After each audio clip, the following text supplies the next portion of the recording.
Maria Santos would become a legend in exactly 47 minutes, but right now she was just the lunch lady who served mystery meat with a smile.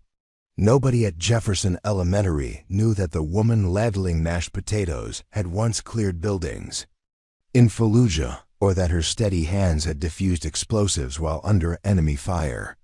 They saw sensible shoes and a hairnet, not combat boots and Kevlar.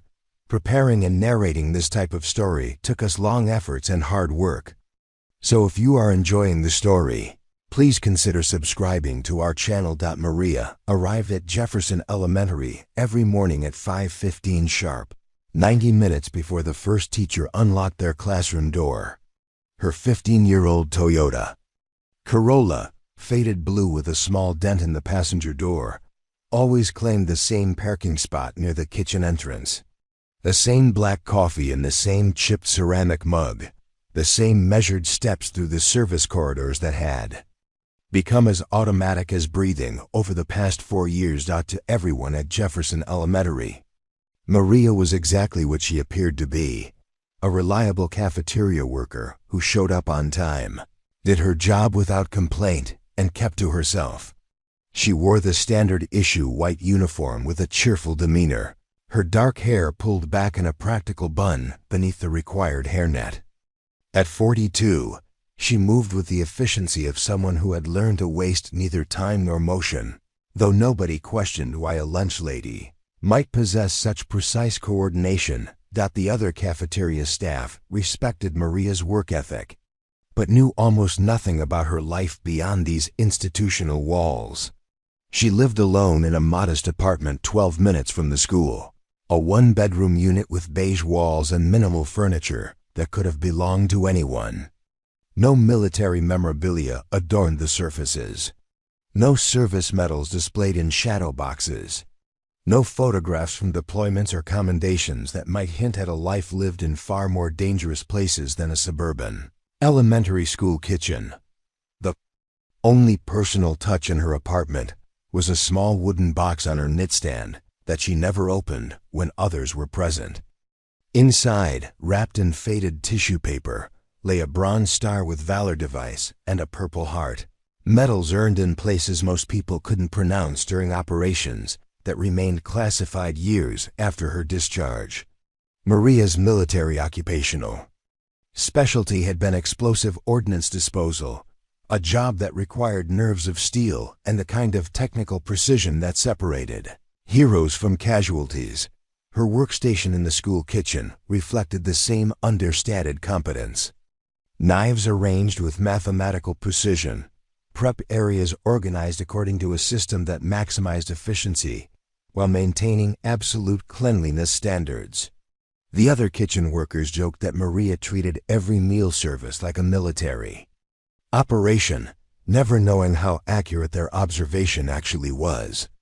She approached food preparation with the same methodical attention to detail she had once brought to disarming improvised explosive devices in hostile territory when pressed. About her background, Maria deflected questions with practiced ease. She mentioned growing up in San Antonio, some time spent traveling after high school, nothing that would raise eyebrows or invite further inquiry. Her resume showed 4 years of food service experience and excellent references from previous employers, all technically accurate, but missing the 8 years she had spent in the Army, including 3 combat deployments to Iraq and Afghanistan. Her movements in the kitchen were efficient but never flashy, her expertise hidden beneath layers of deliberate ordinariness. She could break down a chicken faster than anyone else on staff, organize inventory with logistics precision that would have impressed quartermaster sergeants, and maintain equipment with a mechanical aptitude that went far beyond basic maintenance. But every skill was disguised as simple competence, nothing that would suggest military training or combat experience. Maria's daily routine began each morning at 5:45 with inventory checks that were more thorough than required but never questioned by supervisors who appreciated her reliability.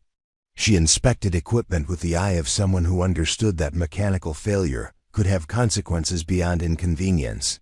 checking safety systems and backup procedures that other workers took for granted. Her attention to detail bordered on obsessiveness, but in a profession where health regulations demanded precision, thoroughness was viewed as dedication rather than suspicious behavior. The student body at Jefferson Elementary saw Maria as the friendly lunch lady who always had encouraging words and occasionally slipped extra portions to kids who looked hungry. She learned their names, remembered their preferences, and created an atmosphere of warmth in an institutional setting that could feel cold and impersonal. Children responded to her genuine kindness, often lingering at the serving line to share stories about their day or seek comfort. When school stress overwhelmed their young minds, teachers appreciated Maria's reliability and positive attitude, but their interactions remained professionally cordial. She participated in required staff meetings, contributed to holiday celebrations when asked, and maintained appropriate boundaries that discouraged personal relationships. Her colleagues respected her work, but found her difficult to know beyond the surface level, attributing her reserve to natural shyness rather than deliberate operational security practices that had become second nature during her military service. The kitchen manager, Mrs. Henderson, had tried repeatedly over the years to encourage Maria to pursue additional training or seek advancement within the district's food service program. Maria consistently declined these opportunities, claiming satisfaction with her current position and responsibilities. She performed her duties with competence that consistently impressed supervisors, but showed no ambition for recognition or career advancement that might require more detailed background checks or security clearances. Maria's lunch preparation followed routines that emphasized safety and efficiency in ways that went beyond standard food service protocols. She maintained situational awareness of all kitchen activities, noting the location and behavior of every staff member and volunteer. Her knife work displayed precision that suggested far more training than culinary school, and she could estimate portions and timing with mathematical accuracy that impressed even experienced cafeteria managers. At the serving line represented Maria's most visible role, where her warm personality and genuine care for students created positive interactions that brightened the lunch period for hundreds of children daily. She served each student with individual attention, making eye contact, using names when possible, and creating moments of connection that transformed a basic transaction into something approaching nurturing care. Her ability to manage crowd control and maintain order seemed natural, though it actually reflected training in dealing with civilian populations in high-stress environments. After lunch service ended each day, Maria's cleanup procedures were meticulous beyond standard requirements. She sanitized surfaces with chemical precision, organized storage areas according to systems that maximized both safety and efficiency, and performed equipment maintenance that prevented problems before they occurred.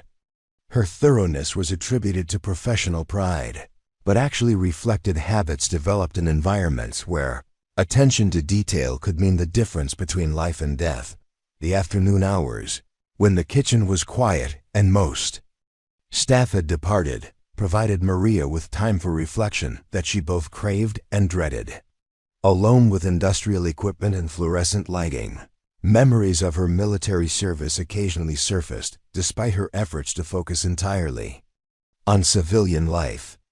The rhythmic sounds of dishwashers and ventilation systems sometimes triggered flashbacks to convoy vehicles and forward operating bases, requiring conscious effort to maintain psychological distance from experiences that had shaped her but no longer defined her daily existence. Maria's drive home each evening took her through suburban neighborhoods that represented everything her military service had been intended to protect.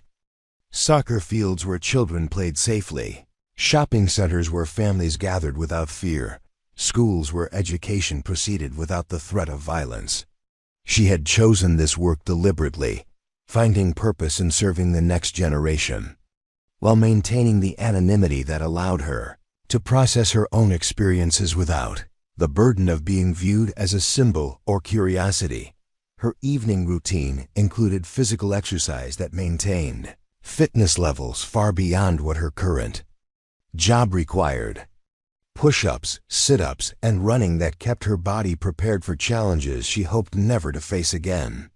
The discipline was partly habit and partly preparation, acknowledging that skills developed through years of training and combat experience would never entirely fade. Even when applied to completely different circumstances, the wooden box on her knitstand remained unopened most evenings, but sometimes Maria would hold it without looking inside, feeling the weight of recognition she had earned but chosen not to display.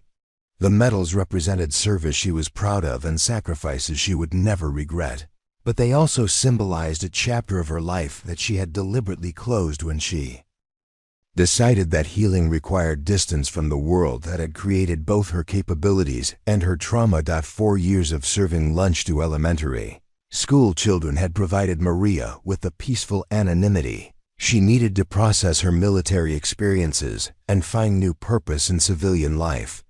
She had successfully created an identity that honored her desire to serve, while protecting her from the expectations and assumptions that came with military recognition.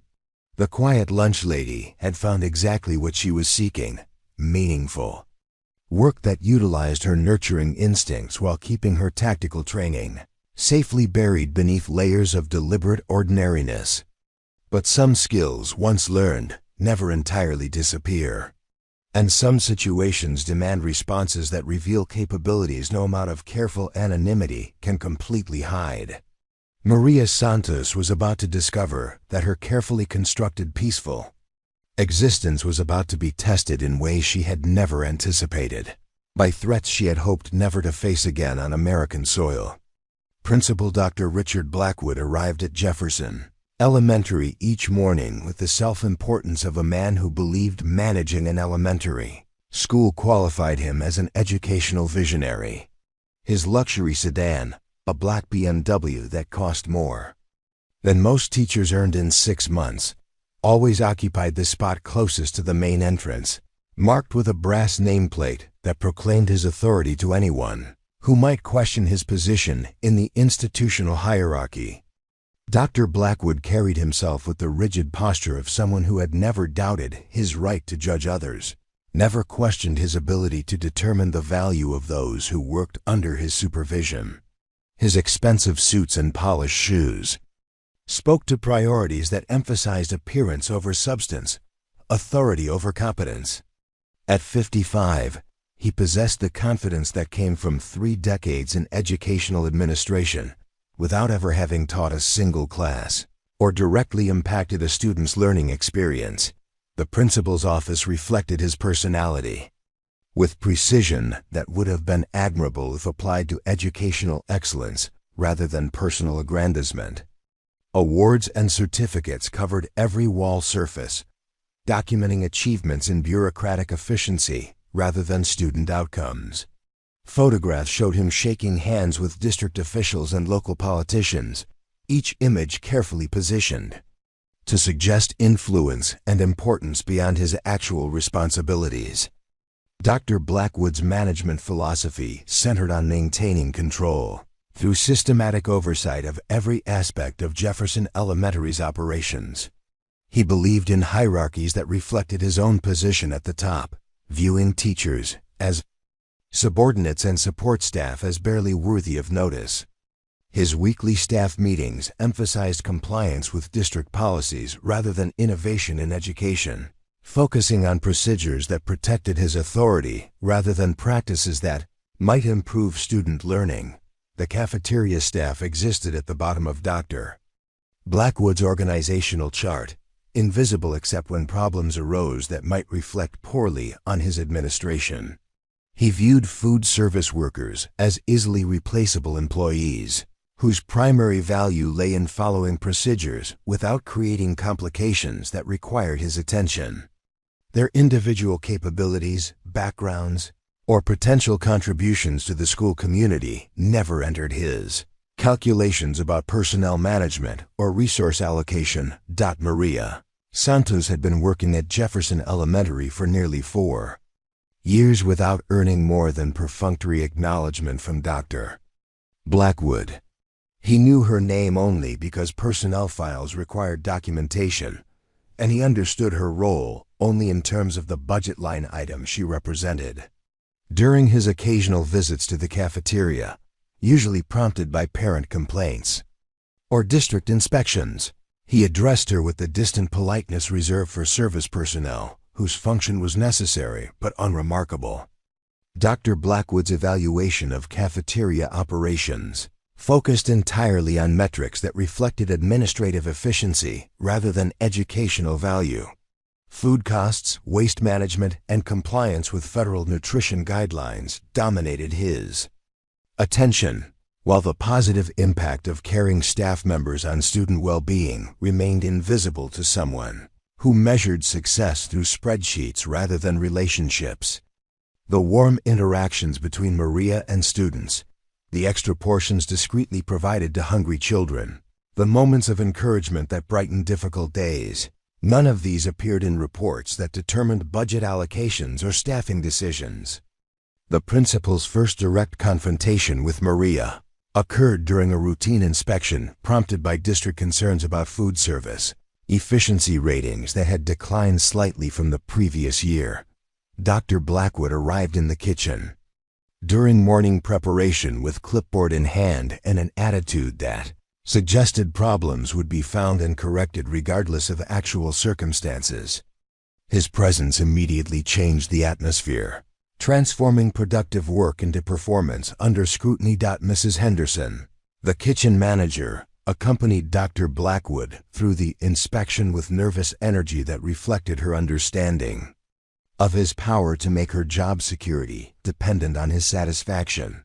She highlighted improvements in inventory management, reductions in food waste, and compliance achievements that exceeded district requirements, hoping to demonstrate the competence of her staff and the effectiveness of their procedures. Dr. Blackwood's attention focused immediately on Maria's workstation, noting the precision of her knife work and the efficiency of her preparation methods with suspicion rather than appreciation. He observed her movements with the calculating gaze of someone looking for problems rather than solutions, measuring her performance against arbitrary standards that existed more in his imagination than in actual food service protocols. The questioning began subtly, disguised as administrative interest in operational procedures. Dr. Blackwood inquired about Maria's training background, her previous experience, and her methods for maintaining the high standards that had actually improved the kitchen's performance ratings. Each question carried undertones that suggested competence itself was somehow suspicious when displayed by someone in her position. Maria responded to Dr. Blackwood's inquiries with professional courtesy, explaining her preparation techniques and organizational systems without revealing the military training that had actually developed her capabilities. She demonstrated knife skills that impressed even experienced culinary professionals, but attributed her abilities to natural aptitude and dedication to continuous improvement rather than formal instruction in combat-related disciplines. Dr. Blackwood's skepticism grew as he witnessed capabilities that exceeded his expectations for cafeteria staff. He had spent his career categorizing people according to their positions in organizational hierarchies, assuming that lunch ladies possessed lunch lady skills and nothing more. Maria's competence challenged his fundamental beliefs about human potential and the relationship between authority and ability. The inspection continued with Dr. Blackwood, finding fault with organizational systems that had actually improved efficiency, questioning procedures that had enhanced food safety, and criticizing methods that had increased student satisfaction with meal services. His comments reflected predetermined conclusions rather than objective evaluation, revealing more about his own insecurities than about any legitimate operational concerns. Mrs. Henderson watched the interaction with growing discomfort, recognizing that Dr. Blackwood was targeting Maria for reasons that had nothing to do with performance or professional competence. She attempted to redirect his attention to documented improvements in kitchen operations, but his focus remained fixed on finding problems with the staff member whose capabilities most clearly exceeded standard expectations. The confrontation escalated when Dr. Blackwood began questioning Maria's right to modify standard recipes and preparation methods, despite the fact that her innovations had improved both taste and nutritional value of meals served to students. He demanded adherence to district-approved procedures, regardless of their effectiveness, emphasizing compliance over results in ways that prioritized his authority over student welfare. Maria absorbed Dr. Blackwood's criticism with the same disciplined restraint she had learned during military service, recognizing the pattern of authoritarian behavior that confused position with competence. She had encountered similar personalities during her Army career, officers who demanded respect they hadn't earned and exercised power they didn't deserve, but responding inappropriately would only escalate conflicts that served no useful purpose. The other kitchen staff observed the exchange with expressions mixing sympathy and relief that they weren't the targets of Dr. Blackwood's scrutiny. They understood Maria's value to their team and recognized the unfairness of his criticism, but their own job security depended on avoiding conflicts with administrative authority. Supporting Maria would require risking their own positions, a calculation that few working parents could afford to make. Dr. Blackwood's behavior during the inspection revealed his fundamental character in ways that concerned even staff members who had learned to work within his authoritarian management style. His targeting of the most competent cafeteria worker suggested insecurities that made him dangerous to anyone whose abilities might challenge his sense of superiority. The pattern was familiar to teachers who had watched talented colleagues leave Jefferson Elementary rather than endure his systematic undermining of their professional confidence. The inspection concluded with Dr. Blackwood issuing warnings about unauthorized modifications to established procedures, despite the fact that Maria's innovations had improved every measurable aspect of food service operations. He demanded weekly reports documenting compliance with standard methods, creating additional paperwork that served no purpose beyond establishing his control over someone whose competence threatened his authority.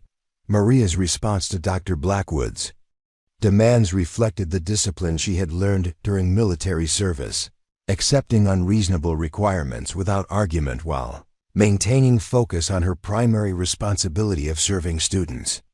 She understood that resistance would only escalate the conflict, and her goal remained providing the best possible nutrition and care for children whose well-being depended on the dedication of adults who put their needs above personal pride.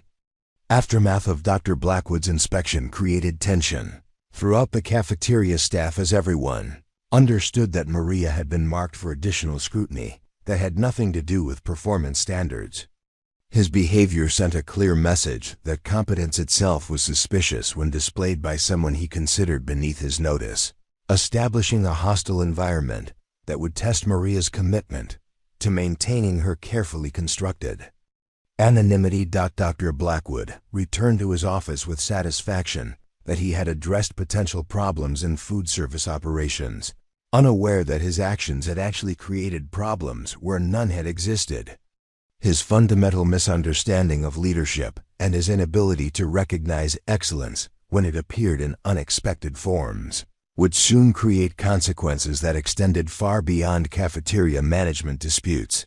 The principal's campaign against Maria reflected broader character flaws that made him unsuited for educational leadership, but his position protected him from accountability while placing vulnerable staff members at risk. His authority over personnel decisions gave him power to damage careers and destroy livelihoods based on personal prejudices rather than professional evaluation, a dangerous combination that threatened the entire school community. Maria continued her work with the same dedication and competence that had characterized her service since arriving at Jefferson Elementary, but she now carried the additional burden of knowing that her every action would be scrutinized by someone who viewed her abilities as threats rather than assets. The careful balance she had maintained between service and anonymity was beginning to shift in ways that might force her to choose between protecting her identity and protecting her ability to serve. The harassment began 3 days after Dr. Blackwood's inspection, manifesting in small policy changes that seemed reasonable on paper, but created impossible working conditions in practice. New regulations required pre-approval for any deviation from standard recipes. Even minor adjustments that had improved nutritional content and student satisfaction. Documentation requirements increased exponentially, demanding detailed reports. For routine activities that had never required paperwork in the past, Maria received a memo outlining revised food preparation protocols that contradicted everything she had learned about efficient kitchen operations. Knife storage procedures that increased contamination risk, ingredient mixing sequences that reduced flavor quality, portion control methods that ignored student dietary needs. Each requirement seemed designed to eliminate the innovations that had made her work exceptional, forcing her to choose between following orders and serving students effectively. Dr. Blackwood scheduled surprise inspections during peak preparation hours, arriving with clipboard and stopwatch to document any perceived violations of his newly implemented standards. He measured prep times against arbitrary benchmarks that bore no relationship to quality outcomes, criticized organizational systems that had improved efficiency, and found fault with procedures that other staff members relied upon for their own success. His presence transformed productive work into theatrical performance under hostile observation. The principal's scrutiny extended beyond professional evaluation into personal territory that made other staff members uncomfortable. He questioned Maria's punctuality despite her perfect attendance record, criticized her uniform appearance though she maintained higher grooming standards than required, and suggested that her interactions with students were somehow inappropriate, though parents consistently praised her warmth and encouragement. Each criticism revealed more about his prejudices than about any legitimate concerns. Mrs. Henderson found herself caught between protecting her most valuable employee and maintaining her own job security under Dr. Blackwood's increasingly erratic management style. She attempted to document Maria's exceptional performance through official channels, submitting reports that highlighted improvements in kitchen efficiency, student satisfaction ratings, and compliance with health regulations. Her efforts to provide objective evidence of Maria's value were dismissed as insufficient supervision and failure to recognize serious performance issues. The other cafeteria workers watched Dr. Blackwood's campaign against Maria with growing unease, recognizing that none of them were safe if competence itself could be viewed as suspicious behavior. They offered subtle support through shared workloads and collaborative problem-solving, but their assistance came with limitations imposed by their own vulnerability to administrative retaliation. Supporting Maria too openly would invite similar scrutiny that could threaten their own employment. Dr. Blackwood's behavior during his inspections became increasingly theatrical, staging confrontations for the benefit of witnesses who could later testify to his diligent oversight of problematic employees. He arrived during busy service periods when mistakes were most likely, brought district officials to observe operations without advance notice, and created stressful conditions that would challenge even the most competent staff members. His tactics were designed to manufacture failures that would justify predetermined conclusions about Maria's inadequacy. The confrontations escalated from policy disputes to personal attacks, disguised as professional concerns. Dr. Blackwood questioned Maria's educational background, despite the irrelevance of formal credentials to food service competence, suggested that her efficiency indicated corner-cutting rather than skill, and implied that her popularity with students reflected inappropriate boundary management rather than genuine care. Each accusation was carefully crafted to damage her reputation while providing him with plausible deniability. Maria absorbed each slight with the disciplined restraint she had learned during military service, recognizing Dr. Blackwood's tactics as psychological warfare designed to provoke reactions that could be used against her. She maintained professional composure during his inspections, answered his questions with factual accuracy, and continued performing her duties with the same excellence that had initially attracted his negative attention. Her refusal to engage in conflict frustrated his attempts to escalate the situation. The systematic harassment began affecting other aspects of cafeteria operations as Dr. Blackwood's demands consumed time and energy that should have been devoted to serving students. Additional paperwork reduced preparation time, surprise inspections disrupted cooking schedules, and constant scrutiny created stress that impacted the entire kitchen staff. The quality of food service began declining as a direct result of his interference, ironically validating his claims about inadequate performance through his own sabotage. Student reactions to the changes in cafeteria atmosphere provided the most damning evidence of Dr. Blackwood's negative impact on school operations. Children noticed when their favorite lunch lady seemed stressed and distracted, when portion sizes became rigidly standardized regardless of individual needs, when the warm interactions that had made lunch period enjoyable were replaced by efficient but impersonal service. Their complaints to teachers and parents created public relations problems that Dr. Blackwood attributed to Maria's unprofessional influence rather than his own destructive management style. The breaking point approached during a particularly aggressive inspection when Dr. Blackwood arrived with 2 district supervisors and a food service consultant, ostensibly to conduct a comprehensive evaluation of kitchen operations but actually to provide witnesses for Maria's public humiliation. He had scheduled the visit during the most challenging service period, when 300 students would need to be fed in 45 minutes using equipment that required precise coordination and timing. Dr. Blackwood positioned his entourage where they could observe every aspect of food preparation and service, creating additional stress for staff members who understood that their jobs depended on flawless performance under impossible conditions. He provided running commentary on perceived deficiencies, pointing out minor variations in portion sizes and questioning decisions that reflected years of experience in managing high-volume food service operations. Maria continued working with mechanical precision. Despite the hostile observation, her movements reflecting training that went far beyond culinary school instruction.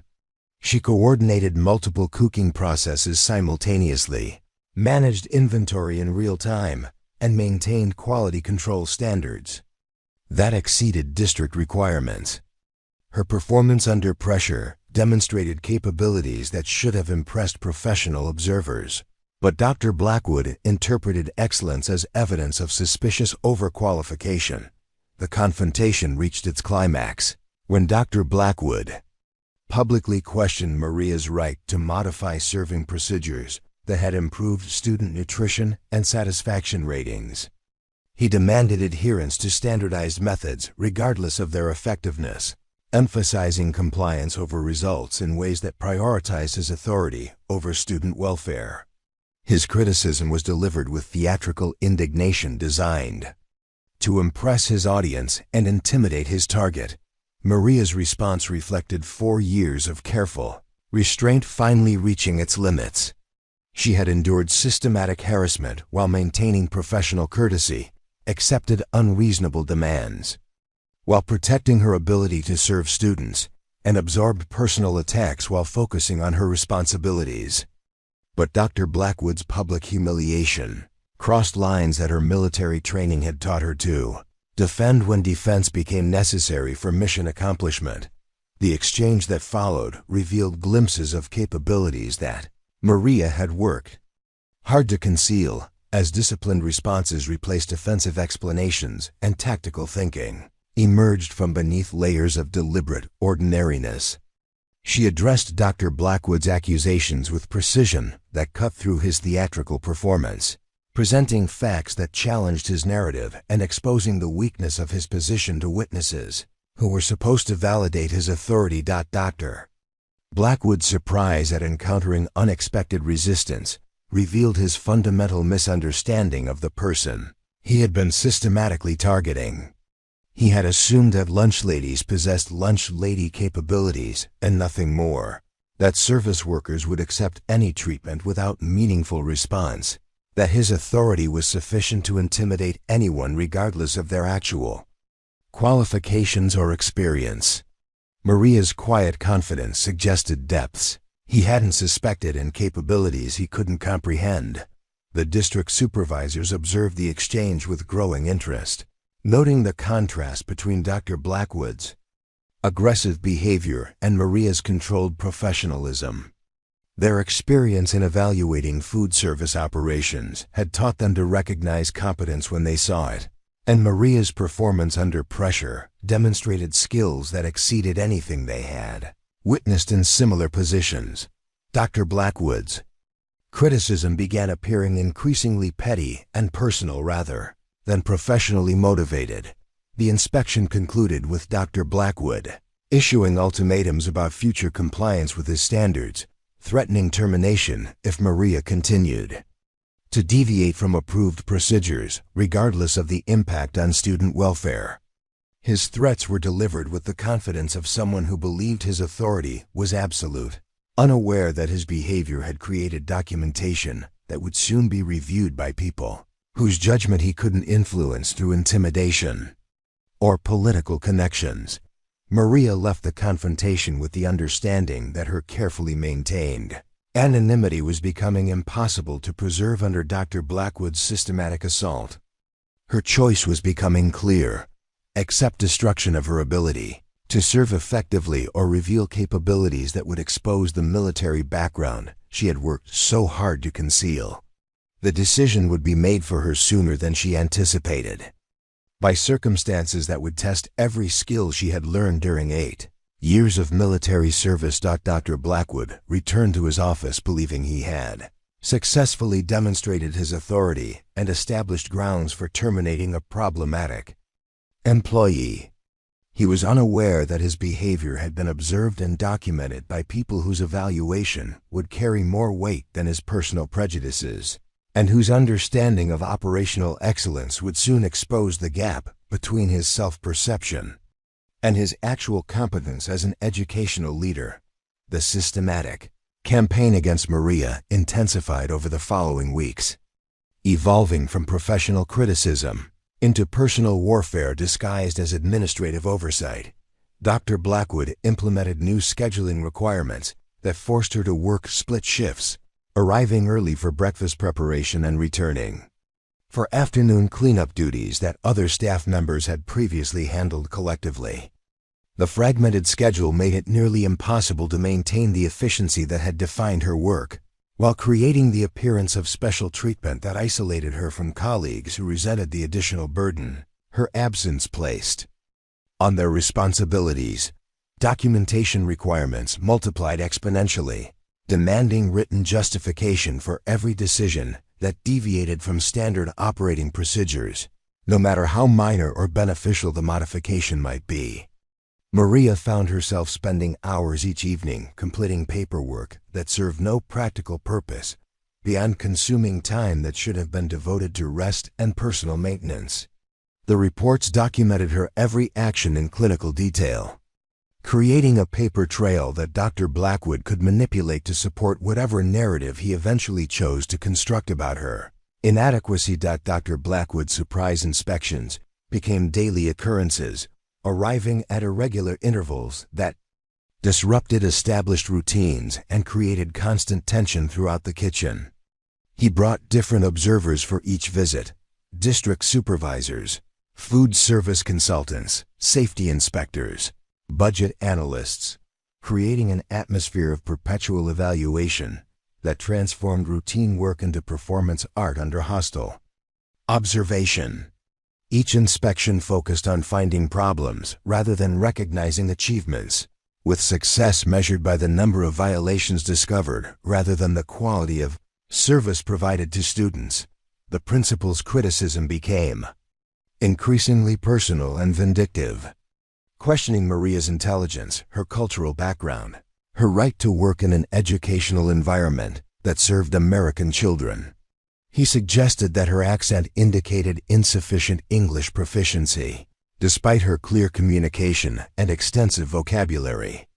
He implied that her efficiency reflected unfamiliarity with American food safety standards, though her practices exceeded district requirements in every measurable category.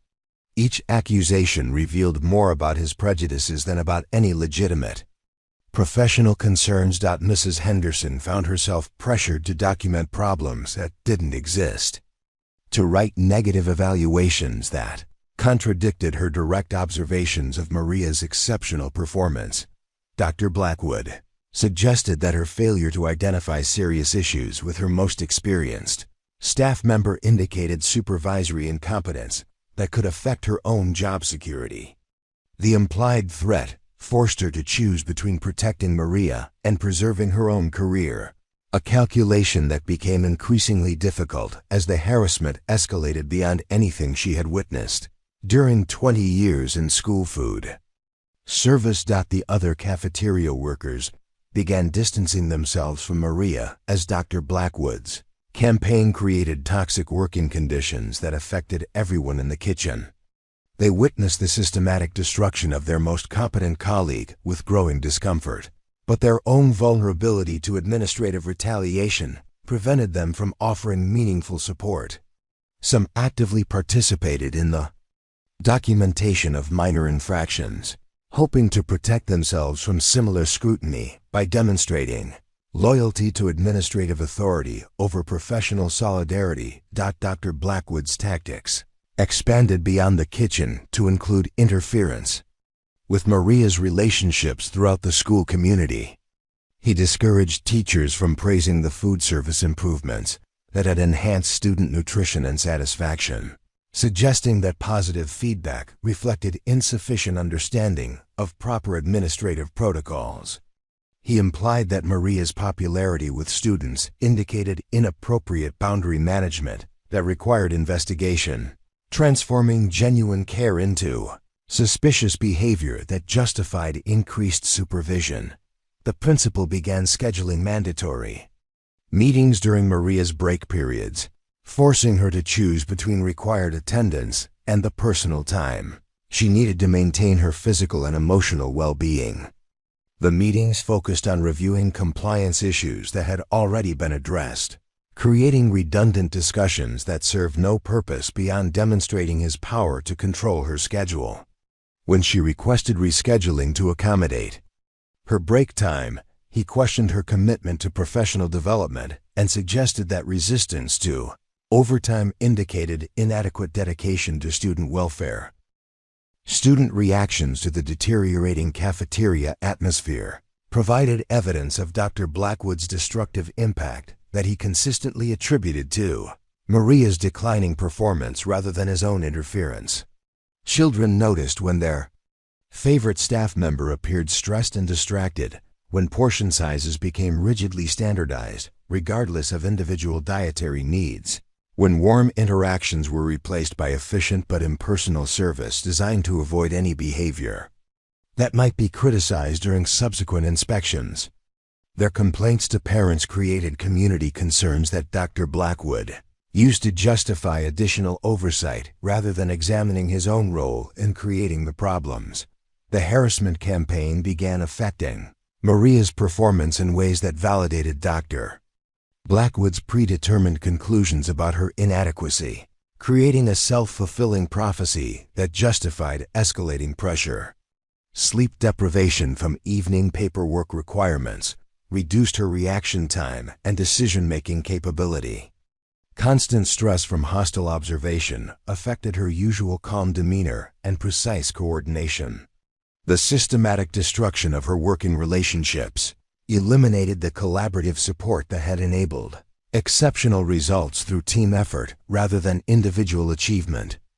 Dr. Blackwood documented every sign of declining performance with satisfaction that his evaluation had been accurate, remaining willfully blind to his own role in creating the problems he claimed to have discovered.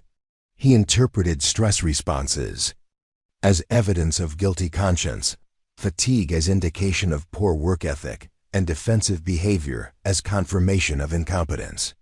His ability to construct self-serving narratives from observed facts demonstrated the dangerous combination of authority and delusion that made him unfit for educational leadership.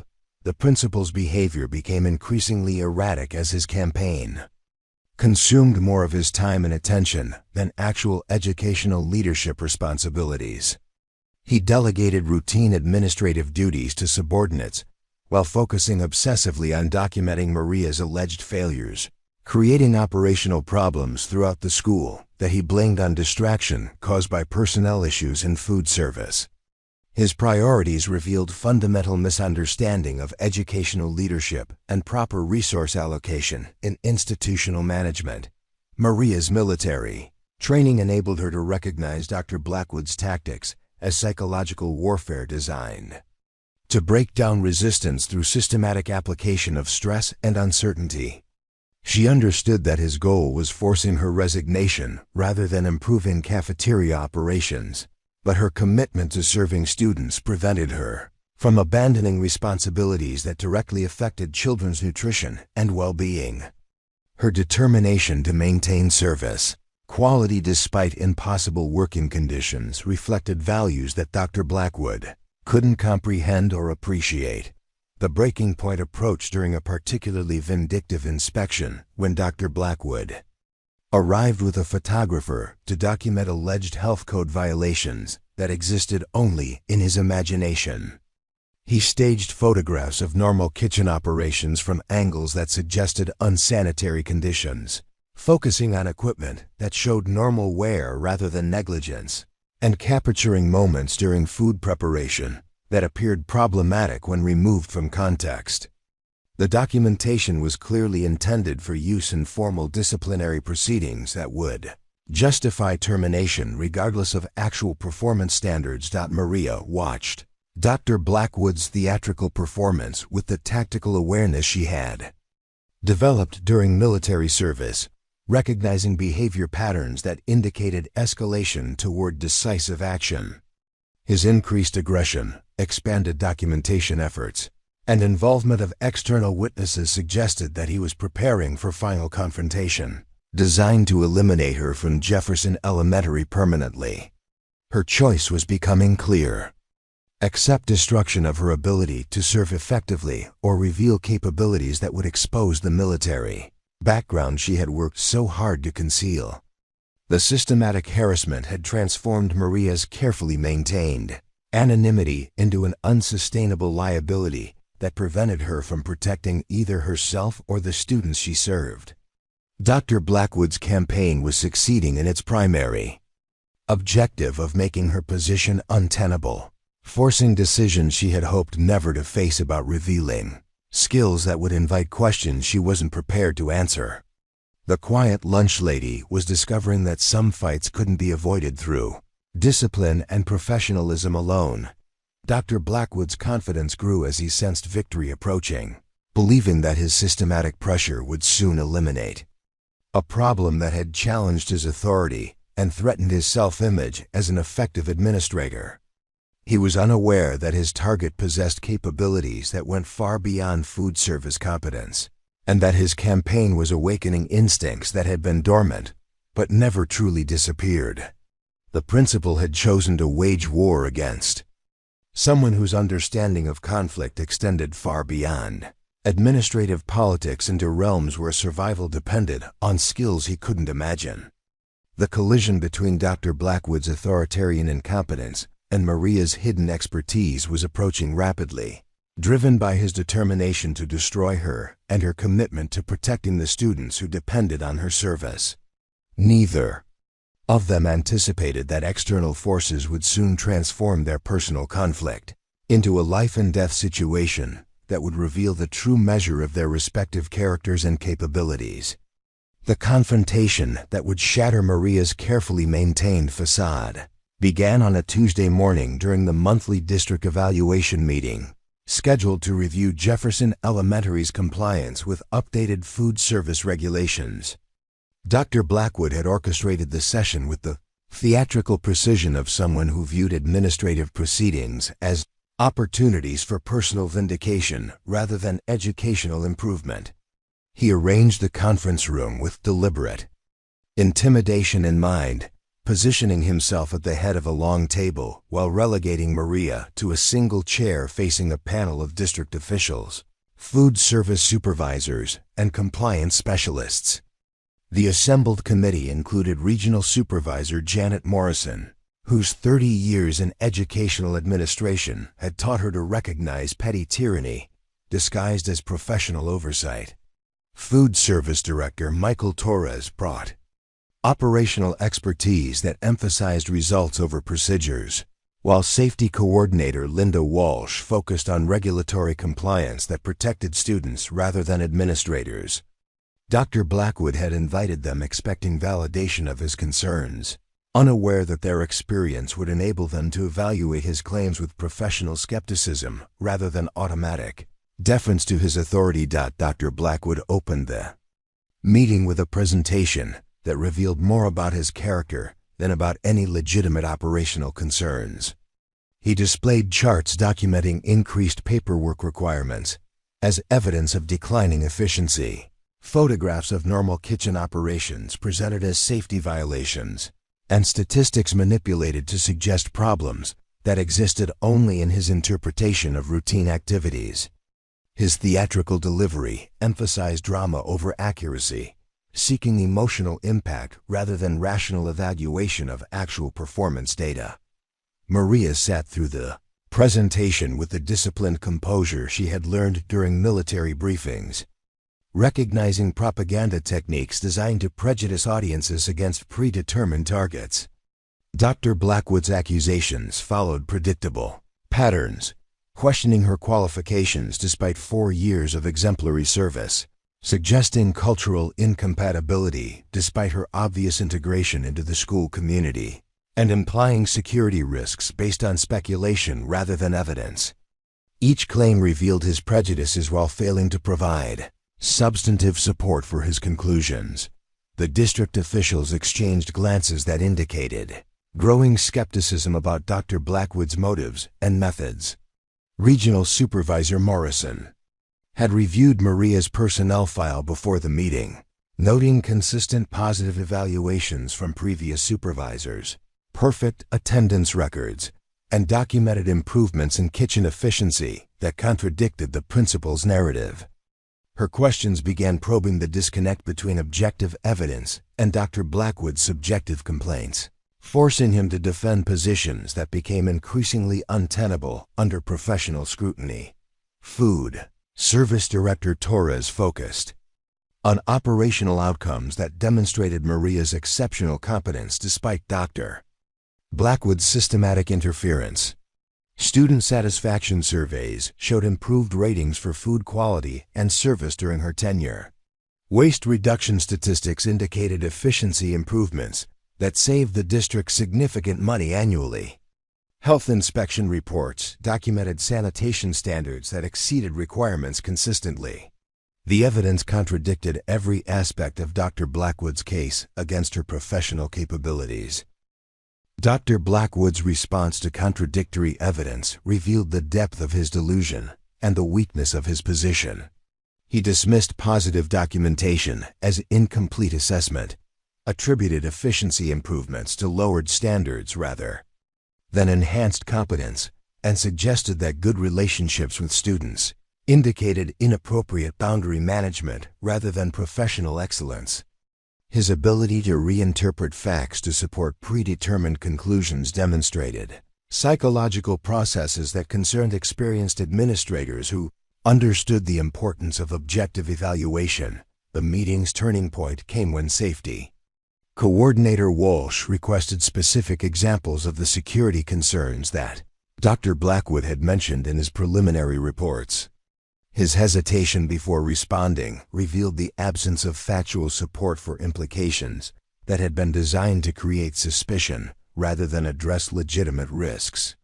When pressed for details, he offered speculation about Maria's background that violated employment law and demonstrated ignorance of proper personnel management procedures Maria's military training enabled her to recognize the tactical situation developing as district officials grew increasingly skeptical of Dr. Blackwood's claims, while simultaneously becoming more interested in her actual qualifications and capabilities. Their questions shifted from defensive responses to curious inquiry, seeking information about her background and experience that went beyond standard food service credentials. Her carefully maintained anonymity was beginning to crack under professional attention that differed fundamentally from Dr. Blackwood's hostile scrutiny. Regional Supervisor Morrison's direct question about Maria's previous experience created the moment of choice that she had hoped to avoid indefinitely. The simple inquiry about her work history before Jefferson Elementary required either continued deception that was becoming impossible to maintain or partial revelation of military service that would invite additional questions about the extent and nature of her background.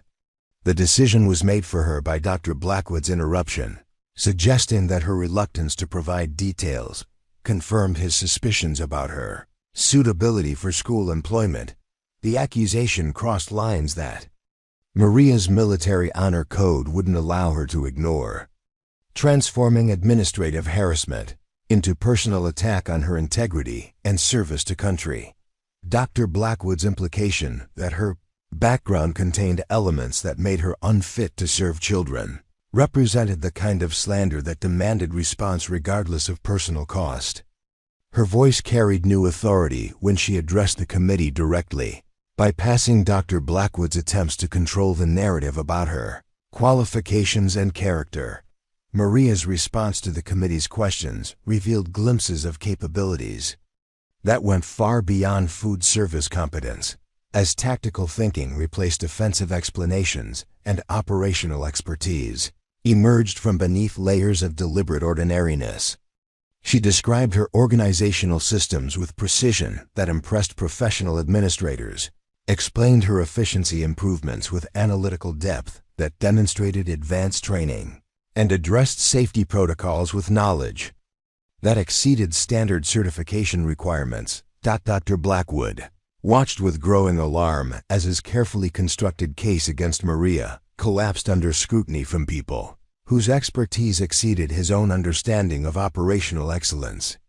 The district officials were beginning to question his judgment rather than her competence, examining his methods rather than her results, and evaluating his fitness for leadership rather than her suitability for employment.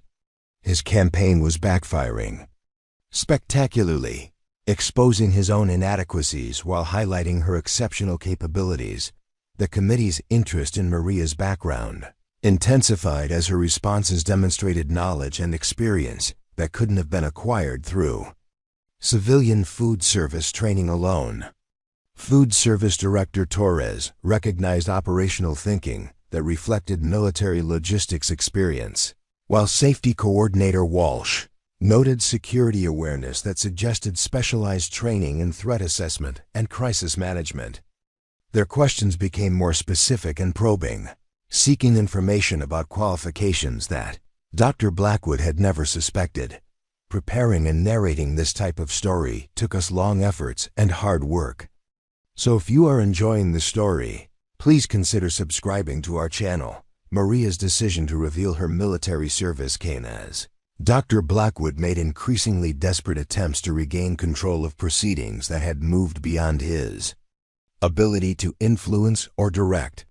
His suggestion that her resistance to his authority indicated insubordination that justified immediate termination forced her to choose between protecting her anonymity and protecting her ability to continue serving students who depended on her competence and care. The choice was no longer sustainable. Truth was becoming necessary for survival. The revelation that Jefferson Elementary's lunch lady was a decorated combat veteran with 8 years of military service, including explosive ordnance disposal specialization and multiple combat deployments, stunned the committee into silence that reflected their recognition of Dr. Blackwood's monumental failure of judgment. His systematic harassment of someone whose qualifications exceeded those of most school administrators demonstrated incompetence that went beyond simple prejudice into willful ignorance of exceptional talent serving in his institution. Dr. Blackwood's face flushed with humiliation and anger as he realized that his target possessed capabilities that made his own credentials appear insignificant by comparison. The lunch lady he had dismissed as unqualified had served her country with distinction in circumstances that required courage, competence, and dedication he couldn't comprehend. His campaign against her was revealed as persecution of an American hero by a petty bureaucrat whose authority had corrupted his judgment and poisoned his character. Regional Supervisor Morrison's questions about Dr. Blackwood's awareness of Maria's background exposed his failure to recognize exceptional talent serving under his supervision. His admission that he had never inquired about her qualifications beyond basic employment requirements demonstrated negligent leadership that had nearly cost the district its most capable food service employee. His systematic harassment was now documented as discrimination against military veterans whose service deserved recognition rather than persecution. The meeting concluded with Dr. Blackwood's authority over Maria's employment effectively terminated, his judgment discredited by evidence of his own incompetence, and his fitness for educational leadership called into serious question by behavior that violated both professional ethics and legal protections for military veterans. Maria's revelation had protected her position while exposing his character flaws to supervisors, whose evaluation would determine his future in educational administration. But the confrontation had also shattered the anonymity that had protected Maria from expectations and assumptions associated with her military background. Her carefully constructed peaceful existence was about to be tested in ways that neither she nor Dr. Blackwood could anticipate, by circumstances that would soon demand responses that revealed the full extent of capabilities she had hoped never to use again in service of others' safety and survival. The district officials' investigation into Dr. Blackwood's conduct began immediately following Maria's revelation, with Regional Supervisor Morrison authorizing a comprehensive review of his administrative practices and personnel management decisions over the past 3 years. The scope of inquiry expanded rapidly as other staff members came forward with documented instances of similar harassment directed at teachers, support staff, and substitute personnel who had challenged his authority or demonstrated competence that threatened his self-image as an educational leader. Within 48 hours, the investigation had uncovered a pattern of systematic abuse that extended far beyond Maria's situation into a culture of intimidation that had driven away talented educators and created hostile working conditions throughout Jefferson Elementary. Confidential interviews revealed that Dr. Blackwood had targeted at least 7 other employees with campaigns similar to the one directed against Maria, forcing resignations from qualified personnel who couldn't endure his psychological warfare. Tactics disguised as professional oversight. Mrs. Henderson provided testimony that documented the principal's interference with food service operations, including demands for policy changes that reduced efficiency and compromised student nutrition, in favor of compliance with arbitrary standards that served no educational purpose. Her detailed records showed how Dr. Blackwood's micromanagement had increased operating costs while decreasing service quality, creating problems that he then blamed on staff incompetence rather than acknowledging his own counterproductive interference. The teacher interviews revealed Dr. Blackwood's systematic suppression of innovation and excellence in classroom instruction, with veteran educators describing an atmosphere of fear that discouraged creative teaching methods and professional growth. His evaluation procedures emphasized compliance with administrative preferences rather than student learning outcomes, creating incentives for mediocrity that had degraded Jefferson Elementary's academic performance over his tenure as principal. District officials discovered financial irregularities in Dr. Blackwood's management of school resources, including questionable expenditures on personal office furnishings, while denying requests for classroom supplies and educational materials.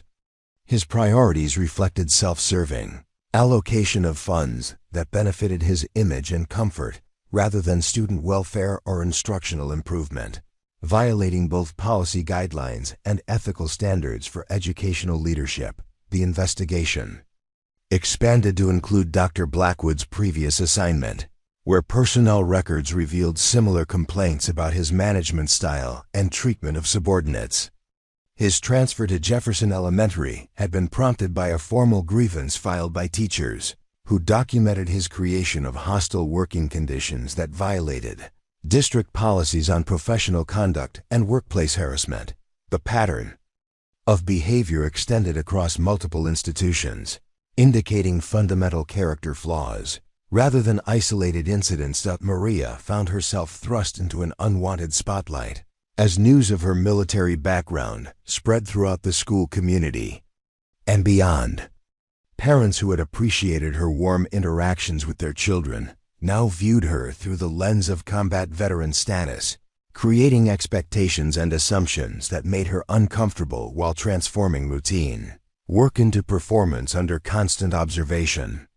Her preference for anonymity was no longer sustainable as media attention and community interest focused on the decorated soldier serving lunch to elementary students. The revelation of Maria's explosive ordnance disposal specialization prompted security consultations that she had hoped never to provide, as district officials sought her expertise in evaluating Jefferson Elementary's emergency procedures and threat response protocols. Her knowledge of tactical situations and crisis management became resources that the administration wanted to utilize, despite her preference for maintaining focus on food service responsibilities that had provided the peaceful routine she valued. Local news outlets picked up the story of the veteran lunch lady whose military service had been discovered through administrative harassment, creating public relations problems for the district while generating unwanted attention for Maria personally. Reporters sought interviews about her military experience and transition to civilian service, forcing her to navigate media requests while protecting classified information and personal privacy that she had successfully maintained for 4 years. The community response to Maria's story included overwhelming support from parents and students who had benefited from her service, but also unwelcome hero worship that made her uncomfortable with public attention she had deliberately avoided. Well-meaning gestures of appreciation transformed into expectations for public appearances and speaking engagements that conflicted with her desire to serve quietly without recognition or ceremony. Dr. Blackwood's suspension, pending completion of the investigation, left Jefferson Elementary with interim leadership that immediately reversed many of his policy changes while beginning efforts to repair the toxic culture he had created.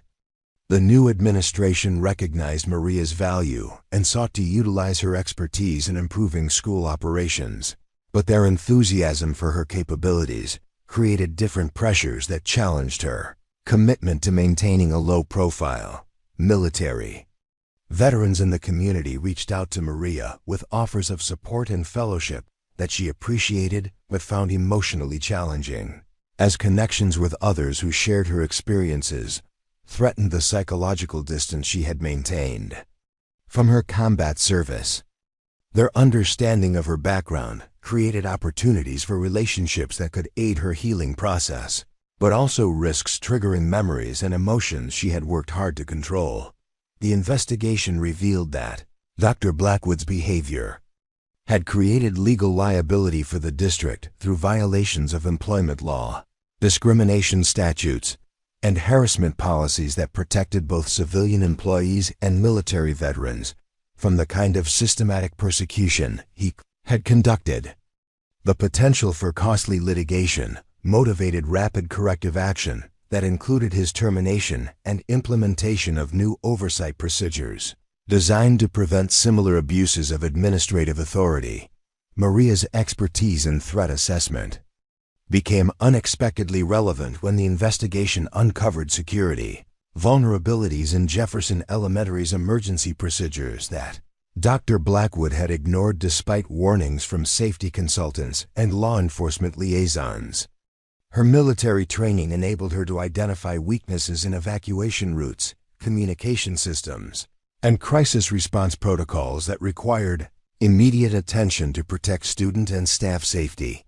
The district's request for Maria's input on security improvements forced her to engage with aspects of her military background that she had hoped to keep separate from her civilian employment.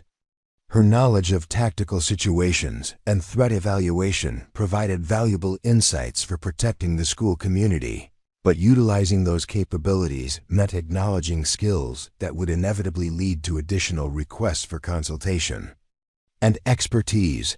Parent-teacher conferences became opportunities for community members to express appreciation for Maria's service while seeking information about her background that she preferred not to discuss.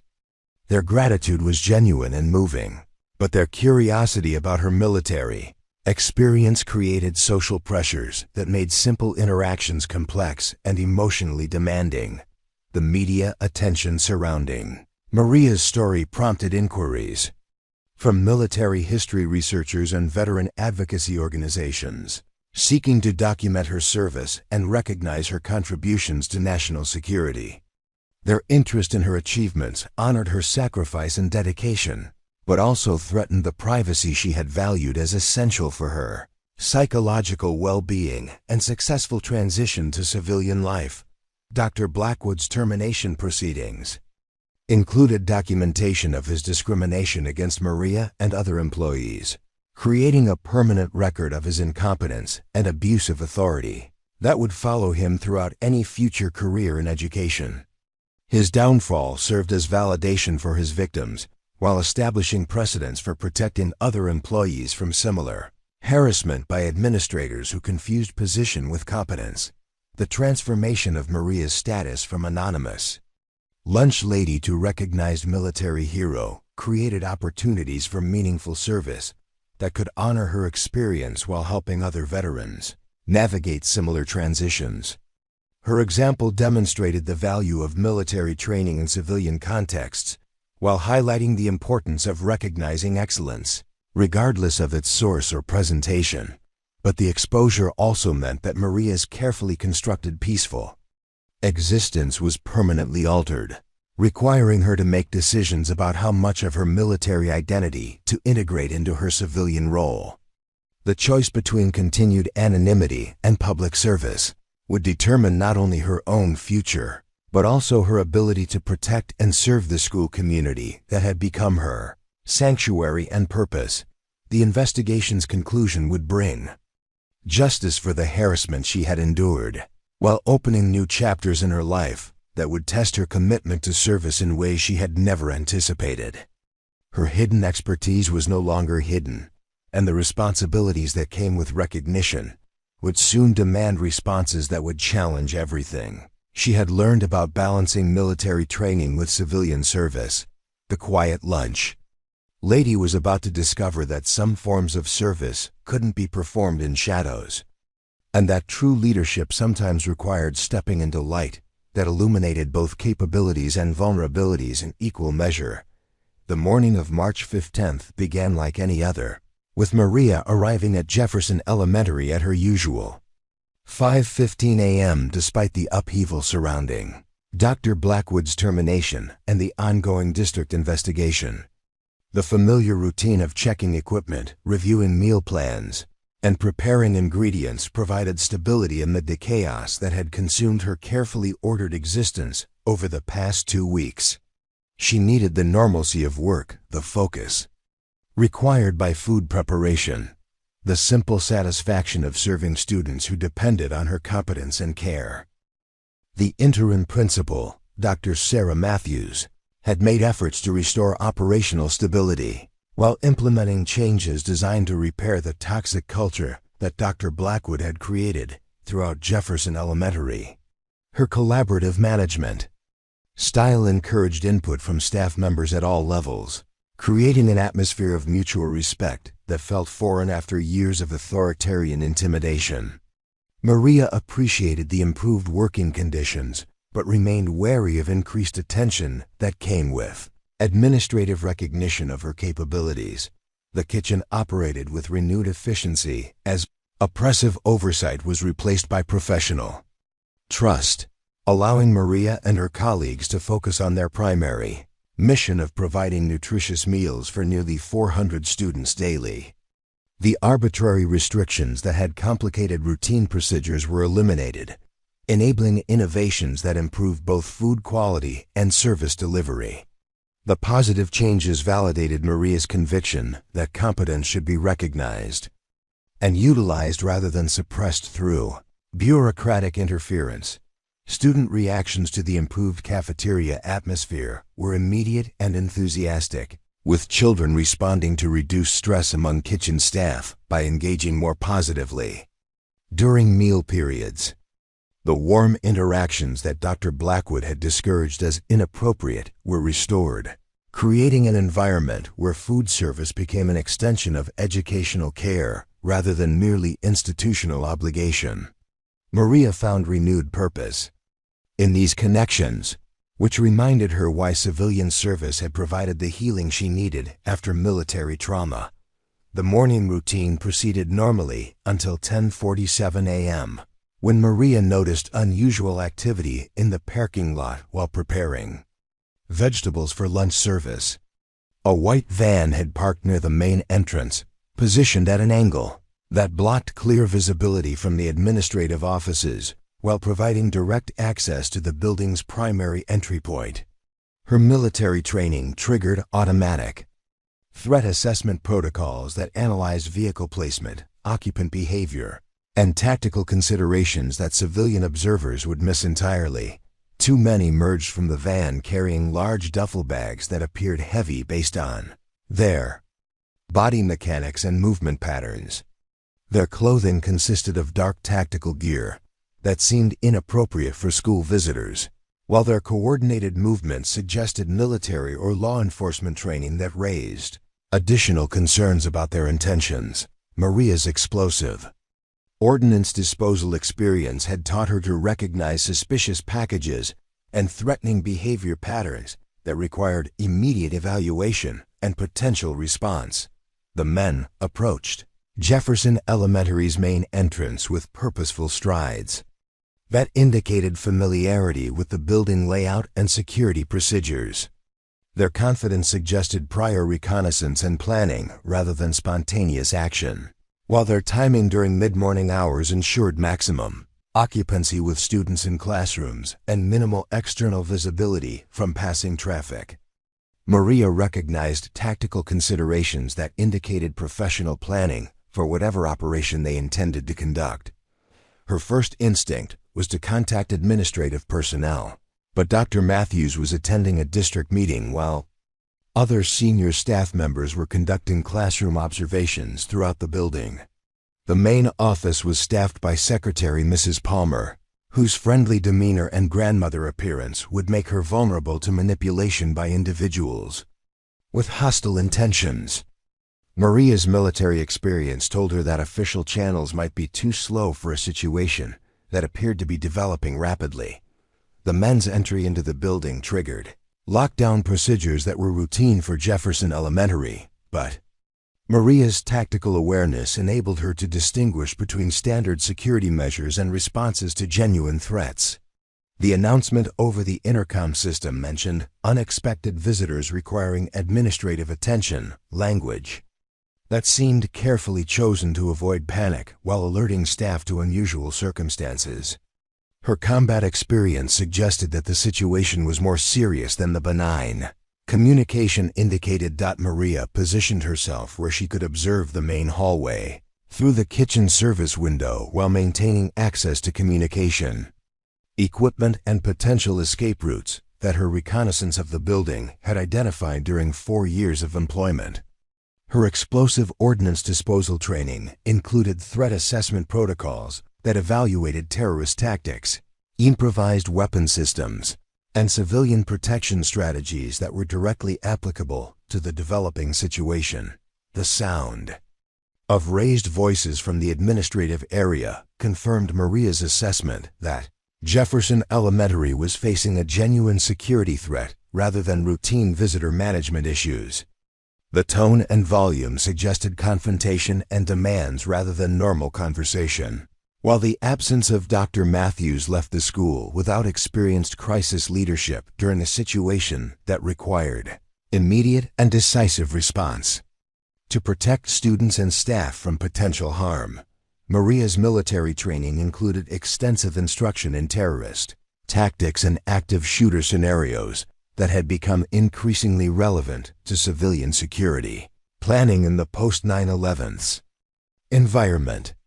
Her knowledge of improvised explosive devices, assault procedures, and hostage situations provided an analytical framework for evaluating the threat level and determining appropriate response measures that could save lives if the situation escalated.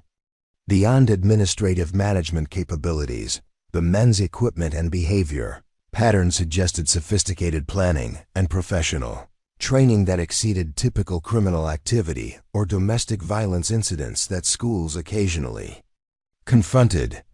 Their coordination, tactical gear, and timing indicated organizational support and specific objectives that posed greater danger to the school community than random violence or personal grievances that might be resolved through negotiation and de-escalation techniques. Communication with law enforcement would normally be the appropriate response, but Maria's combat experience had taught her that professional terrorists often monitored emergency frequencies and could adapt their tactics to counter official responses.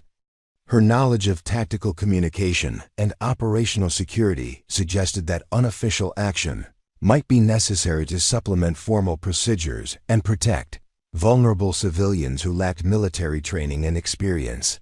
The kitchen's location provided strategic advantages for observation and potential intervention, with multiple access points to different areas of the building and equipment that could be adapted for defensive purposes if necessary.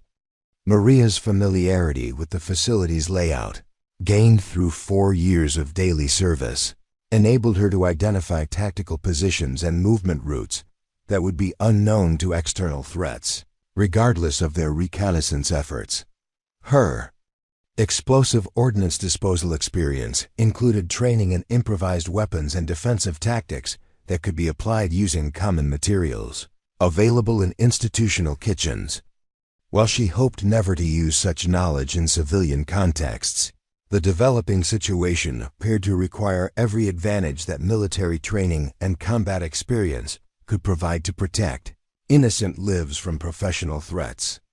Sound of breaking glass from the main office area indicated escalation beyond verbal confrontation into physical violence that confirmed the serious nature of the threat facing Jefferson Elementary.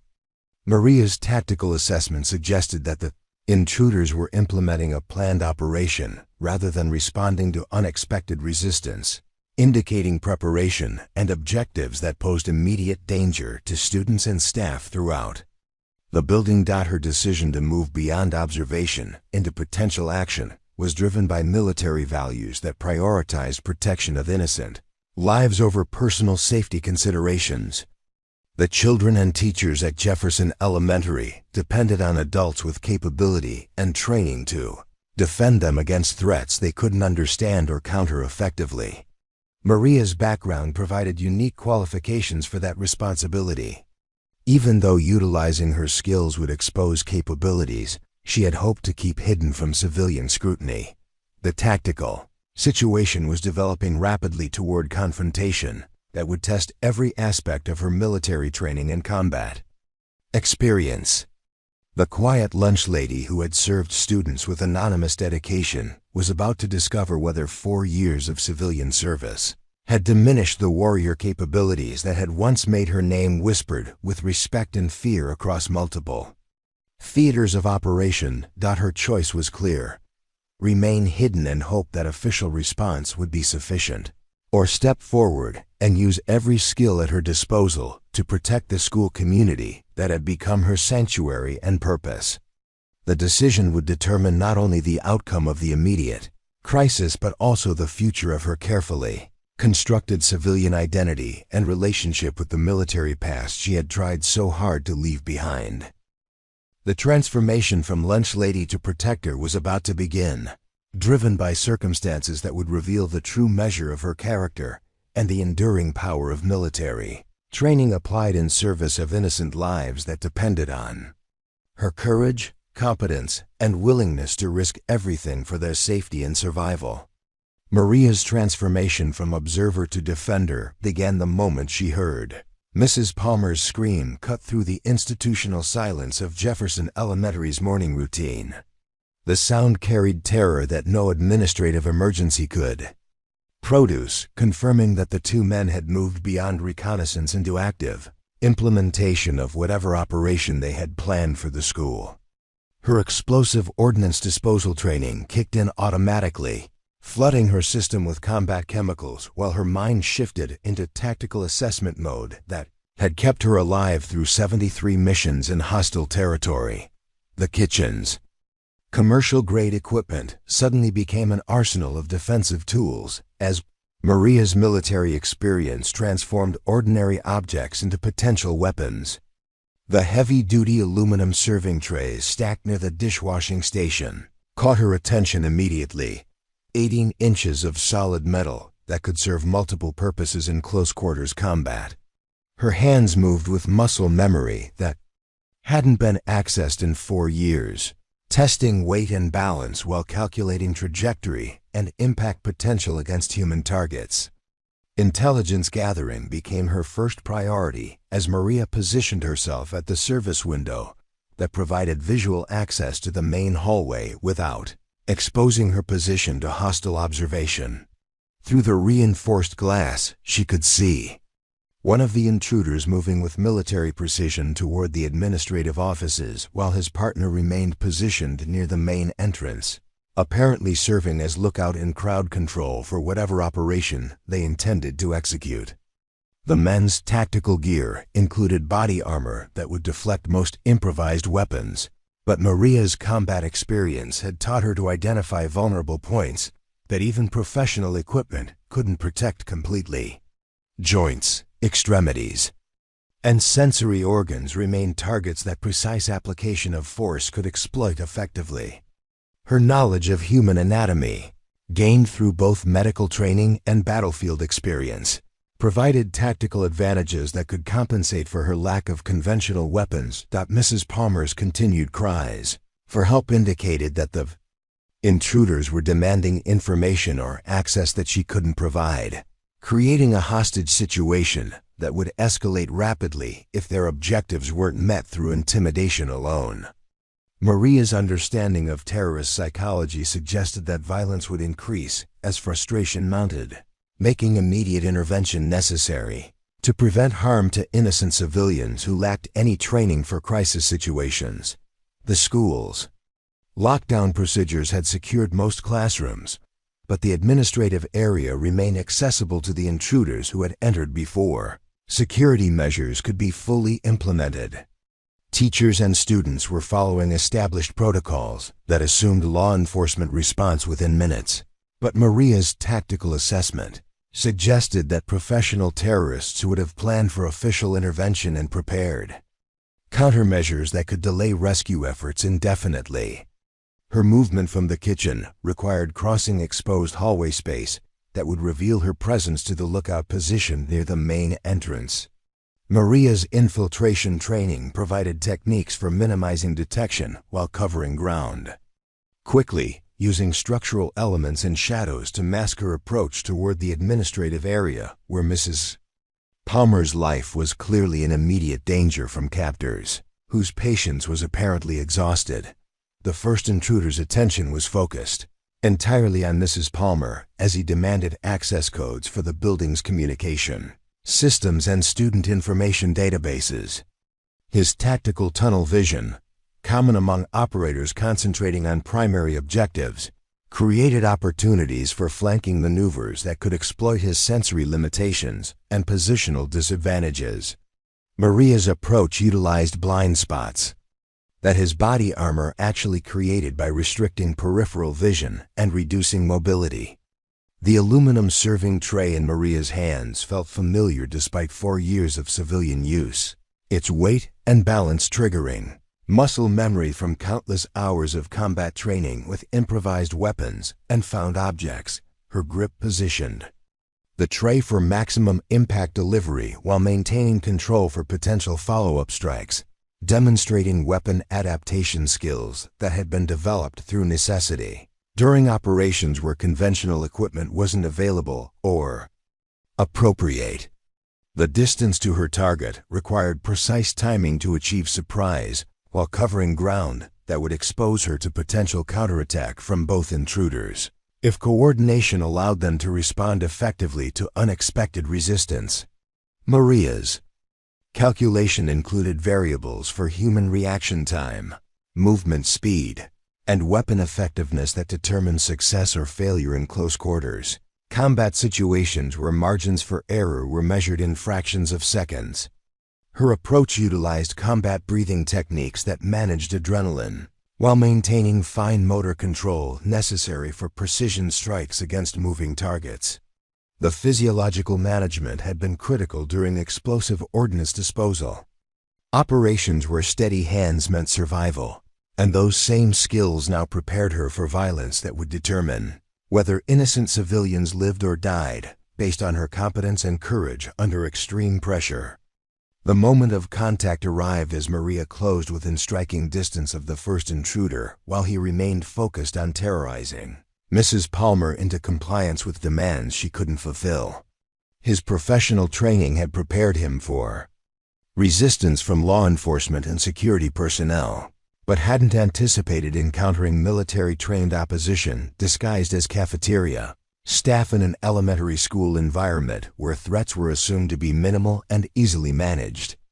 Maria's strike delivered the aluminum tray's full kinetic energy to the base of the intruder's skull, where tactical gear provided minimal protection against blunt force trauma applied with precision and expertise. The impact was calculated to cause immediate unconsciousness without permanent injury, demonstrating restraint that reflected her values about proportional response even in life-threatening situations where lethal force would have been legally justified. The first intruder collapsed instantly, his weapon clattering across the administrative office floor while his partner near the main entrance reacted to sounds of struggle with tactical training that brought him toward the disturbance at full combat speed. Maria had approximately 8 seconds before facing a second armed opponent, whose alertness and preparation would make him significantly more dangerous than the first target, who had been taken by complete surprise at Mrs. Palmer's shock at witnessing. The lunch lady's violent competence was overcome by relief that her terror was ending, and gratitude that rescue had come from an unexpected source. Her civilian mind couldn't process the tactical efficiency she had witnessed, but her survival instincts recognized that Maria represented protection and safety in circumstances that had seemed hopeless moments before the intervention transformed her captivity into liberation. The second intruder's approach provided Maria with tactical choices that would determine the outcome of the engagement and the safety of everyone in Jefferson Elementary.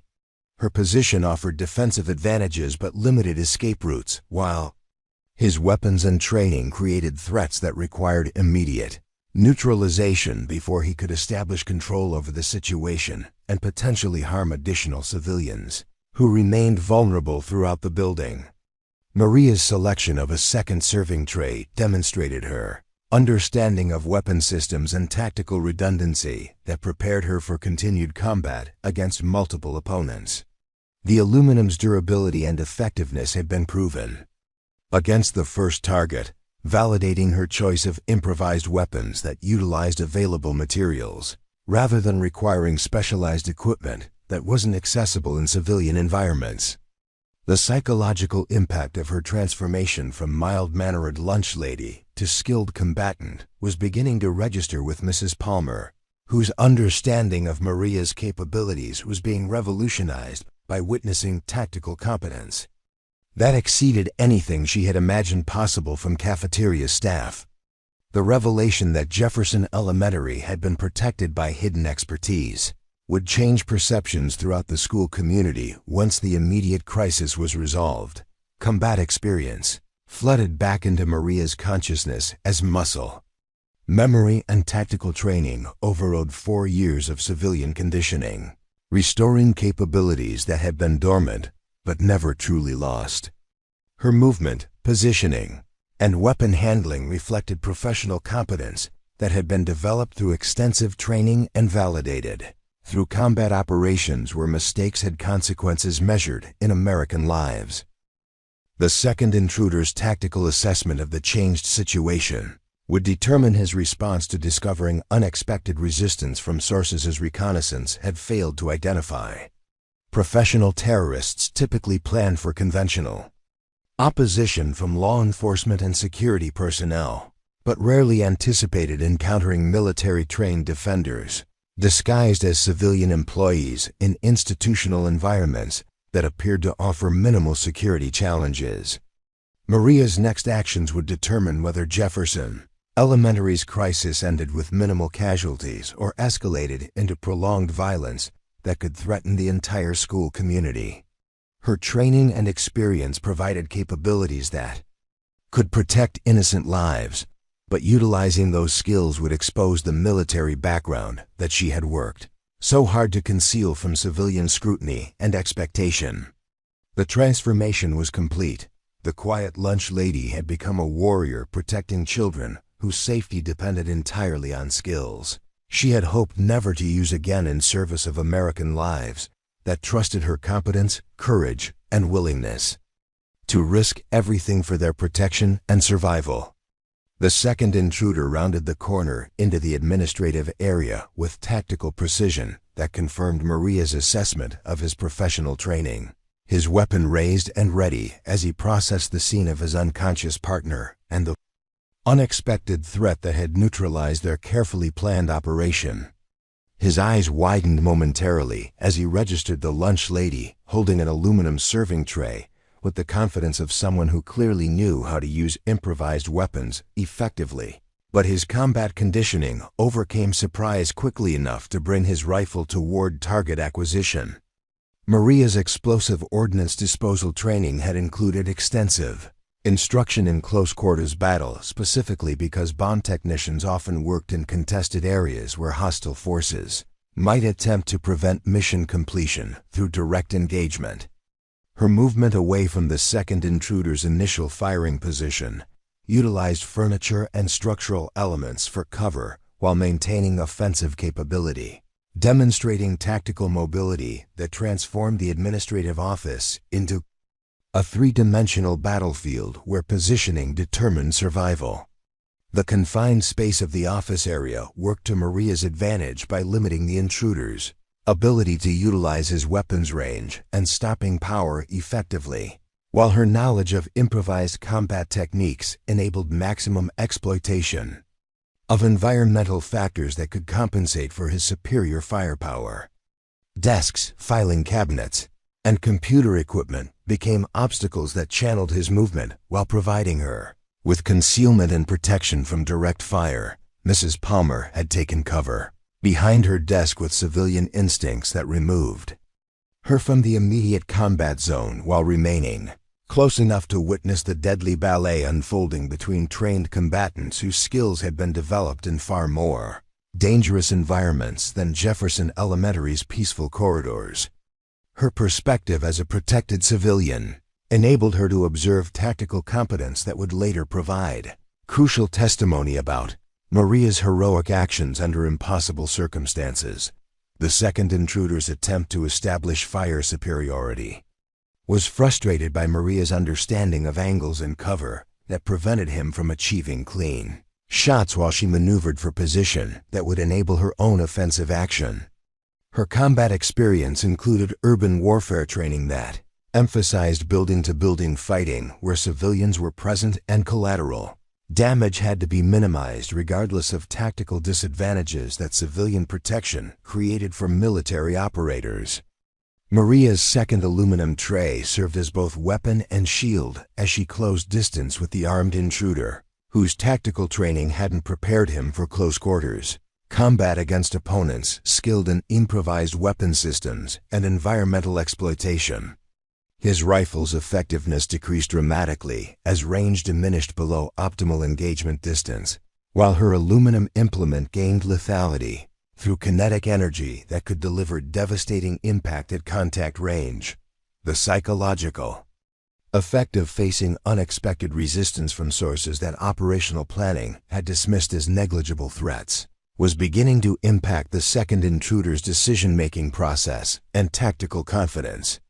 Professional terrorists relied on detailed intelligence and careful preparation, but Maria's hidden military background represented unknown variables that invalidated their assumptions about Jefferson Elementary's defensive capabilities and response potential. Her movement pattern utilized cover and concealment techniques that had been refined through combat operations, where survival depended on tactical mobility under direct fire from enemies who possessed superior weapons and numerical advantages. The skills translated perfectly to civilian environments where furniture and equipment provided similar protection, while her understanding of human psychology enabled her to predict and counter her opponent's tactical choices effectively. The intruder's attempt to call for backup or abort the mission was prevented by Maria's aggressive, closing maneuver that forced him into defensive posture where communication became secondary to immediate survival concerns. Her tactical pressure eliminated his ability to coordinate with external support or implement escape procedures, isolating him from resources that might have enabled mission completion, despite unexpected resistance from hidden military assets. Mrs. Palmer watched in amazement as the woman who had served her lunch for 4 years demonstrated combat skills that seemed impossible for someone whose background check had revealed only civilian employment and food service experience.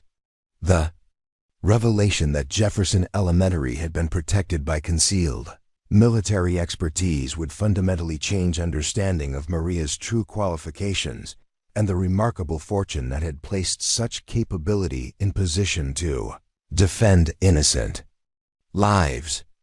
The second aluminum tray's impact against the intruder's weapon disrupted his firing capability, while Maria's follow-through strike targeted nerve clusters that would temporarily disable his ability to maintain combat effectiveness. Her precision reflected medical training that identified vulnerable points in human anatomy, where non-lethal force could achieve tactical objectives without causing permanent injury to opponents who might possess valuable intelligence about broader terrorist operations.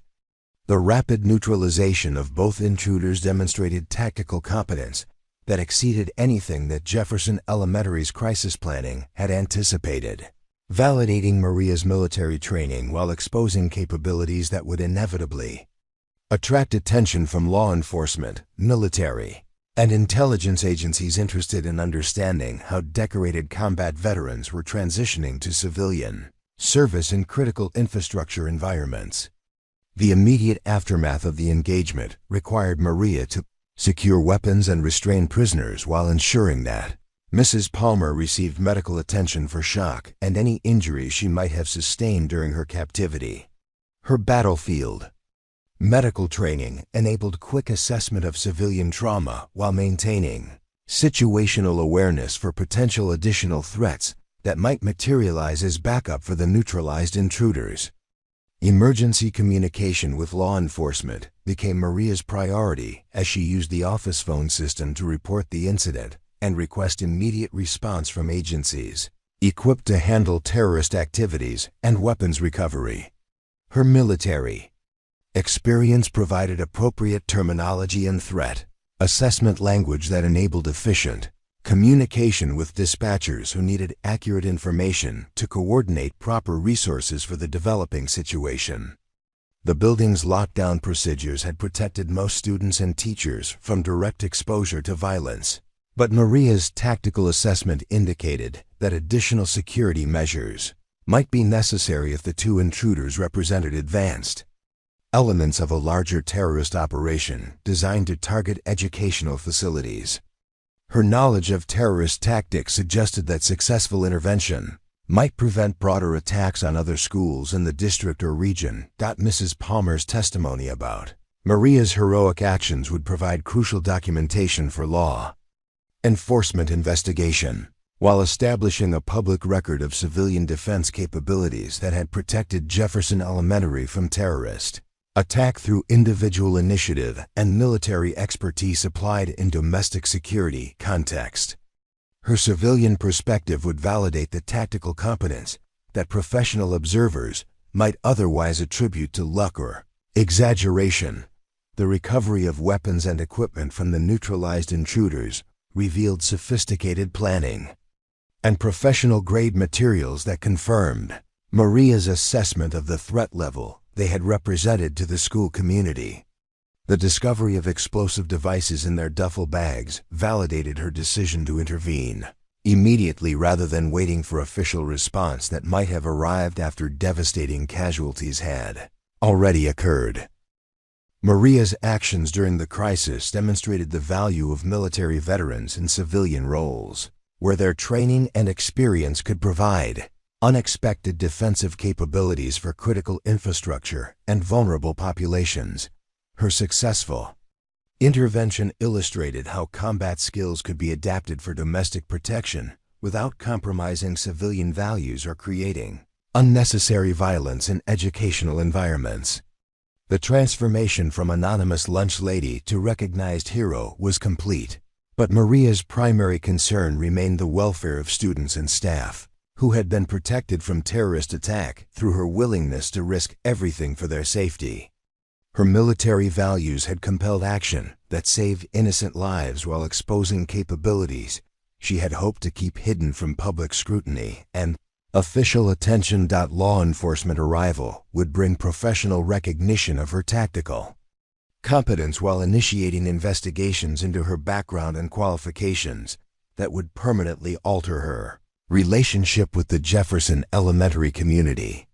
The quiet service she had valued was ending, replaced by public acknowledgement that would create new opportunities and responsibilities for utilizing her military expertise in civilian contexts. The crisis had revealed that some forms of service couldn't be performed anonymously, and that true heroism sometimes required stepping from shadows into the spotlight that illuminated both capabilities and character. Maria's choice to protect innocent lives had demonstrated that warrior skills could serve peaceful purposes when applied by someone whose values prioritized others' welfare over personal comfort and privacy. The impact of her actions would extend far beyond Jefferson Elementary as news of the terrorist attack and civilian response spread throughout the community and beyond, creating examples of successful domestic defense that would influence policy discussions about veteran integration and school security planning. Her heroism had protected more than just one school. It had demonstrated American resilience and capability in the face of terror. Law enforcement response to Jefferson Elementary arrived within 6 minutes of Maria's emergency call, but the crisis had already been resolved through her decisive intervention and tactical expertise that had neutralized both intruders before they could implement whatever devastating plan they had brought to the school. SWAT teams, bomb disposal units, and FBI counterterrorism specialists found themselves responding to a completed defensive action rather than an active threat, with Maria calmly maintaining security over restrained prisoners and recovered weapons while ensuring Mrs. Palmer's welfare and safety. FBI Special Agent Jennifer Walsh, who had spent 15 years investigating domestic terrorism and foreign threats against American institutions, recognized immediately that she was dealing with someone whose capabilities exceeded typical civilian response to crisis situations. Maria's tactical positioning, professional restraint techniques, and systematic evidence preservation demonstrated training that could only have been acquired through military service at the highest levels of operational competence and combat experience. The interrogation of the neutralized intruders revealed the scope of the terrorist plot that Maria's intervention had prevented, with intelligence indicating plans for coordinated attacks against multiple schools throughout the region designed to create maximum psychological impact and demonstrate vulnerability of American educational institutions to foreign-sponsored terrorism. Her individual action had disrupted an operation that could have resulted in hundreds of casualties and national trauma comparable to previous terrorist successes against civilian targets. Maria's debriefing with federal agents required careful navigation between operational security requirements that protected classified aspects of her military service and law enforcement needs for complete understanding of the incident and her qualifications for the tactical response she had provided. Her security clearance remained active despite civilian employment, enabling collaboration with investigators while maintaining appropriate boundaries around sensitive information and methods. The explosive devices recovered from the intruders' equipment confirmed Maria's tactical assessment and validated her decision to engage immediately rather than waiting for official response that might have arrived after devastating casualties had occurred throughout Jefferson Elementary. The bomb disposal team's analysis revealed sophisticated construction that would have caused massive structural damage and loss of life if the terrorists had been allowed to proceed with their planned operation. Mrs. Palmer's testimony provided crucial civilian perspective on Maria's heroic actions, while documenting the professional competence that had saved her life and protected the entire school community from terrorist attack. Her description of the lunch lady's transformation into a skilled warrior would become central evidence in investigations and subsequent recognition proceedings that honored Maria's service while examining broader implications for veteran integration into civilian roles. The media response to the terrorist attack and civilian defense created national attention that Maria found overwhelming and unwelcome. As reporters sought interviews about her military background and transition to school employment, while politicians attempted to utilize her heroism for broader policy discussions about immigration, terrorism, and educational security.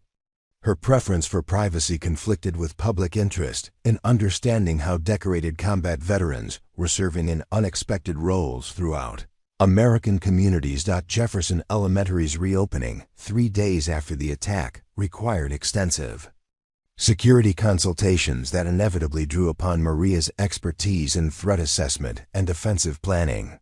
Despite her desire to return to simple food service responsibilities that had provided the peaceful routine she valued before the crisis exposed her military capabilities to official attention and community recognition. Her tactical knowledge became a resource that administrators and law enforcement needed to utilize for enhanced protection measures.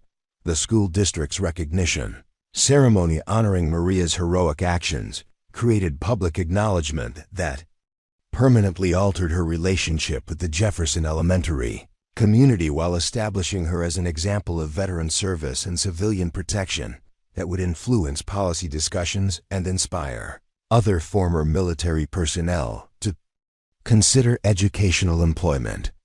Her reluctance to accept recognition conflicted with administrative needs to demonstrate appreciation for her life-saving intervention. Student reactions to learning about their lunch lady's military background and heroic actions ranged from amazement to increased affection for someone who had already earned their respect through daily kindness and care, but whose true capabilities had been hidden behind routine food service that masked combat training and operational experience. Their understanding of her dual identity as nurturer and protector would influence their perceptions of service and heroism. Throughout their developing years, parent responses included overwhelming gratitude for Maria's protection of their children, combined with curiosity about her background and qualifications that had enabled such effective response to terrorist threats, creating social pressures and expectations that transformed simple interactions into complex negotiations between public interest and personal privacy. Their appreciation was genuine but demanding in ways that challenged her preferred anonymity. The FBI's broader investigation revealed that Maria's intervention had disrupted a cell that was planning additional attacks against soft targets throughout the region, making her individual action strategically significant beyond the immediate protection of Jefferson Elementary students and staff. Her tactical success had prevented multiple terrorist operations, while providing intelligence that enabled law enforcement to identify and neutralize related threats that could have caused widespread casualties. Dr. Matthews, the interim principal, found herself managing not only the school's recovery from terrorist attack but also the integration of a newly revealed military hero whose capabilities created opportunities for enhanced security while generating administrative challenges related to media attention and public expectations. Her leadership during the crisis aftermath demonstrated the importance of supporting veterans while respecting their preferences for service without recognition. The counterterrorism community's interest in Maria's background and tactical response created recruitment opportunities with federal agencies and private security contractors who recognized the value of her explosive ordnance disposal expertise in combat experience for domestic protection missions. Her civilian employment had actually enhanced her qualifications by demonstrating successful integration and community service that complemented military skills with interpersonal capabilities. Maria's decision about her future at Jefferson Elementary required balancing her commitment to serving students with recognition that her exposure as a military asset would inevitably attract additional attention and responsibilities that might compromise the peaceful routine she had sought through food service employment. Her choice would determine not only her own path, but also the school's ability to benefit from her protective capabilities.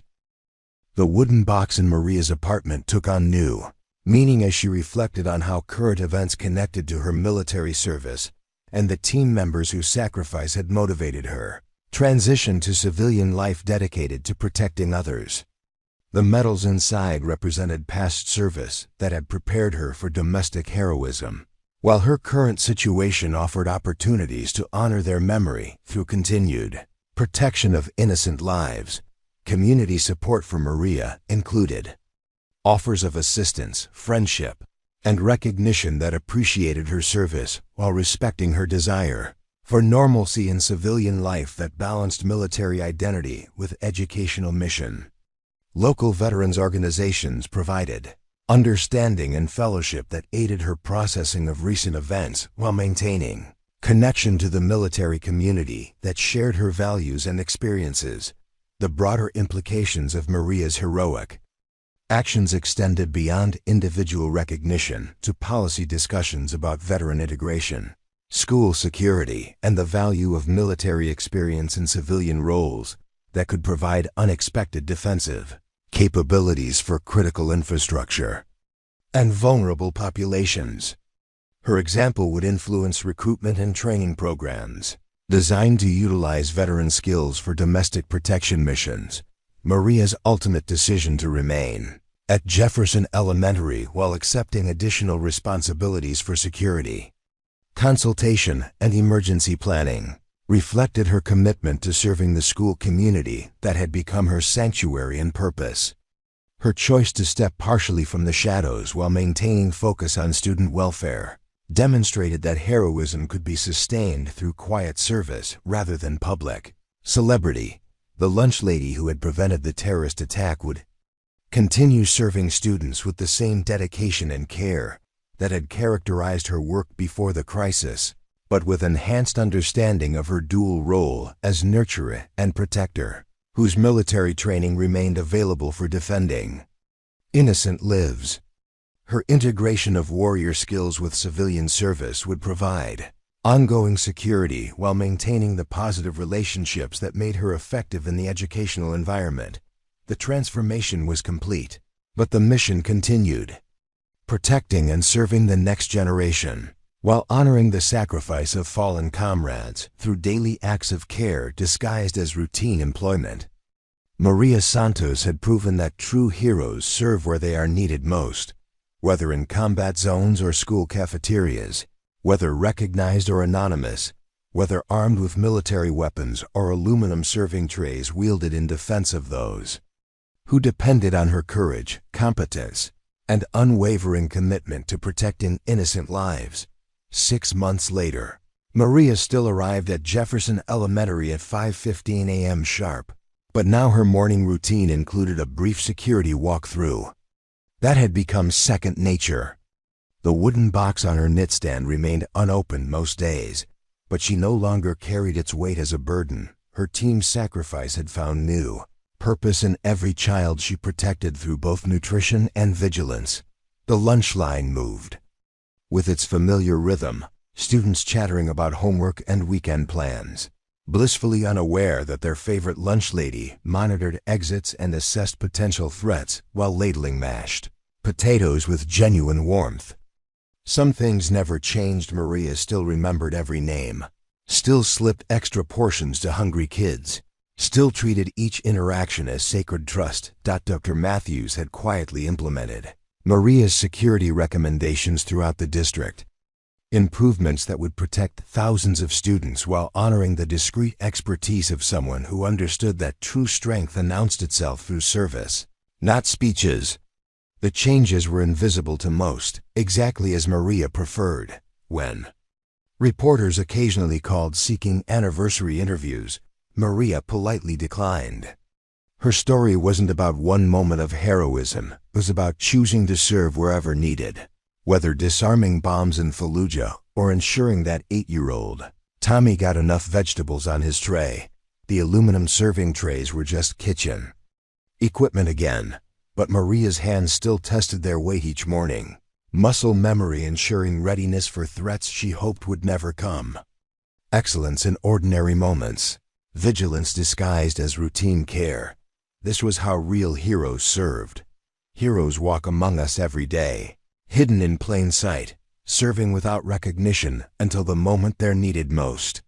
Maria's story reminds us that courage doesn't always wear uniforms, and that the greatest warriors often fight their most important battles in silence. What extraordinary person might be serving in your community right now? Share this story and hit that subscribe button to discover more inspiring tales of hidden heroes who prove that true strength lies not in seeking glory, but in protecting those who cannot protect themselves. Where are you watching from? Drop a comment below. We love hearing from our incredible viewers worldwide.